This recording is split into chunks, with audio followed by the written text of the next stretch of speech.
చేస్తేనే జరిగే పని operation.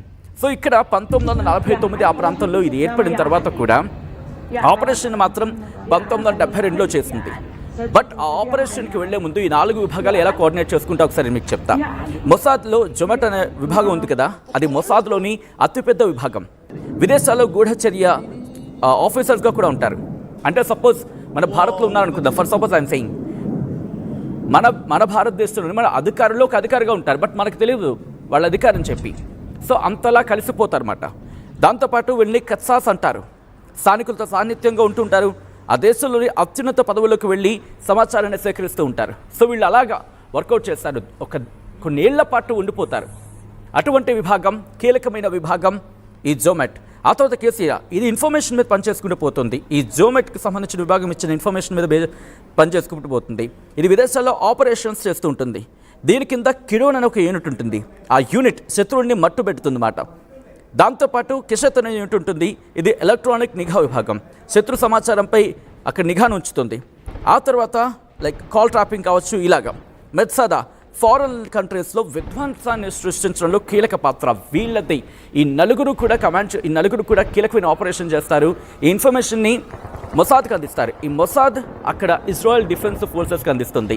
So Israel defence forces అది ఎయిర్ ఫోర్స్కి ఇవ్వాలా, లేకపోతే వాళ్ళకి నేవీకి సంబంధించి అంత పెద్ద అవసరం లేదు కాబట్టి ఆర్మీకి ఇవ్వాలా అనేది ఆలోచించుకుంటారు అన్నమాట. ఇలా ఉంటుంది వాళ్ళ కోఆర్డినేషన్ వాళ్ళ మొసాద్తో కలిపి.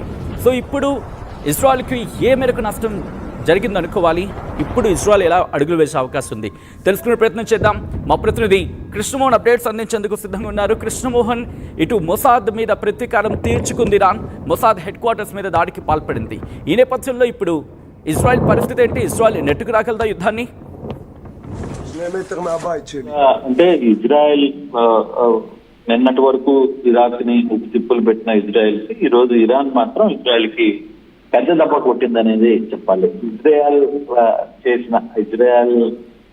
కి ఇరాన్ చేసిన ఈ చావు దెబ్బ మాత్రం పూర్తిగా కూడా చాలా వరకు ఇజ్రాయెల్ డేటా, అంటే ఇజ్రాయెల్ కి అవసరమైన కీలకమైన డేటా కార్యాలయం మొత్తం కూడా 90% ధ్వంసమైందనేది మనకి అందుతున్న సమాచారం. ఇజ్రాయెల్ మొత్తం కూడా ఈ మొసాద్ హెడ్ క్వార్టర్స్ నుంచే తన కార్యక్రమాలన్నీ కూడా నడుస్తూ ఉంటుంది. ఇది ఒక టైప్ ఆఫ్ స్పై సెంటర్, ఇది గూఢచారి వ్యవస్థ కింద పనిచేస్తుంది. ఈ మొసాద్ అనేది ప్రపంచంలో కూడా దీనికి అంత బ్రాండ్ నేమ్ ఉంది.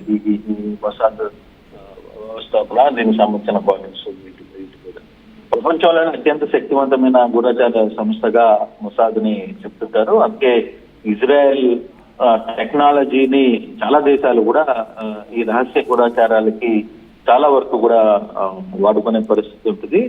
గతంలో ఆంధ్రప్రదేశ్ లాంటి ప్లేస్ లో కూడా ఇజ్రాయెల్ నుంచి కొన్ని వస్తువులు కొనుగోలు చేయడం వల్ల కొంత ఇష్యూ కూడా అయింది. ఎందుకంటే ప్రధానంగా ఈ మొసాద్ వ్యవహార శైలి, మొసాద్కి సంబంధించిన వ్యవహారాలు, దీనికి సంబంధించిన దీంట్లో వీళ్ళ ప్రత్యేక కార్యక్రమాలు ఏంటంటే విదేశీ గూఢచార సేకరణ, ప్రత్యేక కార్యక్రమాలు మరియు వ్యూహాత్మక నిఘా. అంటే వీళ్ళు ప్రతి ఒక్కటి కూడా ఇతర దేశాలకు సంబంధించిన గూఢచారిత్వం, తర్వాత వాళ్ళ స్పై వ్యవహారాల ఆపరేషన్స్ సైలెంట్ గా చేయడం, అందరితో బాగున్నట్టుగా ఉండడం, తద్వారా వచ్చే ఇన్ఫర్మేషన్ ని కేంద్రీకరించి ఒక రూట్ మ్యాప్ ని క్రియేట్ చేసుకోవడం. ఇది యాక్చువల్ గా టెల్ అవివ్ నగరంలో ఉంది. టెల్ అవివ్ నగరంలో ఈ వ్యవహారం అంతా కూడా ఉంది. దీన్ని Israel institute of intelligence and special operations అంటారు. సో ఇంత ఈ టెక్నికల్ గా ఉన్న ఇది ఇతర దేశాలకు కూడా చాలా వరకు వీళ్ళు హెల్ప్ చేసిన పరిస్థితి. టెక్నాలజీ అంటే ఇది ఎప్పుడో 1949లో ఇజ్రాయెల్ దేశం ఏర్పడిన తర్వాత స్థాపించబడ్డ ఇది. సో మొసాద్ ఇజ్రాయెల్ యొక్క భద్రతా వ్యూహంలో, భద్రతా వ్యవహారాల్లో కావచ్చు, లేకపోతే వీటిల్లో ఈ మొసాద్ అనేది చాలా ప్రధాన కార్యాలయం. ఇది చాలా యాక్టివ్ గా పనిచేస్తుంది. అందుకే ఇజ్రాయెల్ టెక్నాలజీ గురించి అందరూ ప్రపంచ దేశాలు కూడా కొంత గొప్పగా మాట్లాడుకునే దానికి మెయిన్ కారణం ఏంటంటే ఈ మొసాద్. సో ఈ మొసాద్ వ్యవహారంలో సక్సెస్ఫుల్ గా రన్ కావడానికి కారణాలు ఎన్నున్నా, కానీ ఈ రోజు దాని మీద అటాక్ ఇరాన్ చేయగలిగింది అంటే నిజంగానే అది ఇరాన్ సక్సెస్ఫుల్ ఆపరేషన్ అని చెప్పాలి. ఇది మామూలు చిన్న ఆపరేషన్ కాదు. ప్రముఖ దేశాలన్నీ కూడా ఇజ్రాయెల్ నిఘా సంస్థల మీద, మొసాద్ మీద ఆధారపడి కొంత పనిచేస్తుంటాయి, కొంత వాళ్ళ హెల్ప్ తీసుకుంటుంటాయి. కానీ అటువంటిది అది కూడా డబ్బులు కట్టి మరీ తీసుకుంటాయి. ఊరికనే కాదు, అది డబ్బులు కట్టి తీసుకునే ఒక ప్రైవేట్ ఏజెన్సీకి సంబంధించినవి under control by Israel. But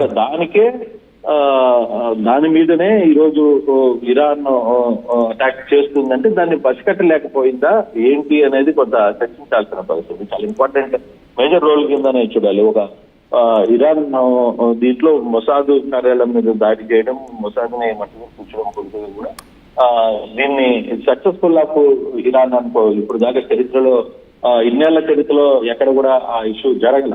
గతంలో కూడా ఇజ్రాయెల్ కి తర్వాత ఇతర దేశాల మధ్య, ఇజ్రాయెల్ కి ఇరాన్ మధ్య చాలాసార్లు ఈ యుద్ధ వాతావరణం జరిగినా, దాడులు జరిగినా ఎక్కడ కూడా ఈ సిచ్యువేషన్ లేదు.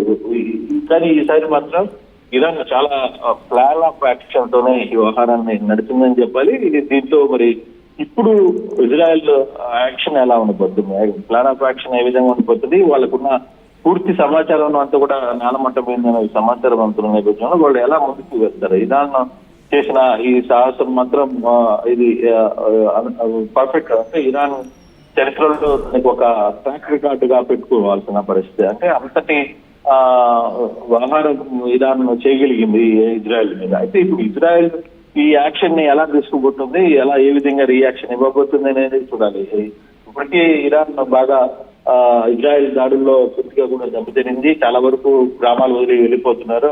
లోకల్ గా కొన్ని పబ్లిక్ కూడా ఇతర దేశాలకి, పక్కనున్న పొరుగు రాష్ట్రాలకి, పొరుగు దేశాలకి వెళ్ళిపోతున్న పరిస్థితుల్లో సో ఇటువంటి సిచ్యువేషన్ ని ఇప్పుడు ఇజ్రాయెల్ ఎంత దూరం పోతుంది, ఇది ఇజ్రాయెల్ చాలా ప్రెస్టేజియస్ గా తీసుకుంటుంది అనే దాంట్లో అర్థం లేదు. సో ఖచ్చితంగా ఈ వ్యవహారాన్ని ముందుకు వెళ్లే పరిస్థితి అయితే ఉంది. అయితే ఒకవైపు ట్రంప్ కూడా క్లియర్ గా వార్నిస్తున్నారు.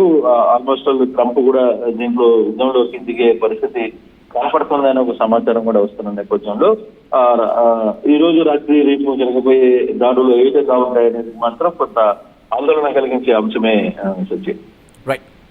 రైట్ కృష్ణమోహన్, ఒక్కసారి మీరు లైన్లో ఉండే ప్రయత్నం చేయండి. ఇజ్రాయెల్కి ఇరాన్కి మధ్య జరుగుతున్న యుద్ధం కీలక స్థాయికి చేరుకుందా అంటే అవుననే మాట వినిపిస్తోంది. ఎందుకంటే రెండు దేశాలు కూడా ఒకరి మీద ఒకరు ఆ దాడులను తీవ్రతరం చేసుకుంటున్నారు. ఈరోజు కీలక పరిణామం కింద చెప్పుకోవాలి. ఎందుకంటే మొసాద్ను టార్గెట్ చేసుకుంది ఇరాన్. ఈ నేపథ్యంలోనే మొసాద్ మీద దాడులకు పాల్పడింది. మొసాద్ మీద ఎందుకు దాడికి పాల్పడింది అనే మాటను ఒక్కసారి మాట్లాడుకునే ప్రయత్నం చేద్దాం. ఎందుకంటే ఇజ్రాయెల్ దాడులకు సంబంధించి మొసాద్ చాలా కీలకమైన ఆపరేషన్స్ చేస్తుంది. మరి ముఖ్యంగా SEAD అంటే separation of enemy air defences ఆ స్ట్రాటజీ కింద మొసాద్ ఇరాన్లోని ఎయిర్ డిఫెన్స్ రాడార్స్ని కానీ లేకపోతే కంట్రోల్ సెంటర్లో కానీ పేలుళ్ళు ఆ డేటా హ్యాకింగ్ చేసింది అనే చర్చ జరుగుతుంది. వాటి ద్వారా కమ్యూనికేషన్ సిస్టమ్కి సంబంధించి కమ్యూనికేషన్ సిస్టంలో అంతరాయాన్ని ఏర్పరిచిందనే చర్చ జరిగింది. దీంతోపాటు ఇజ్రాయెల్ దాడులు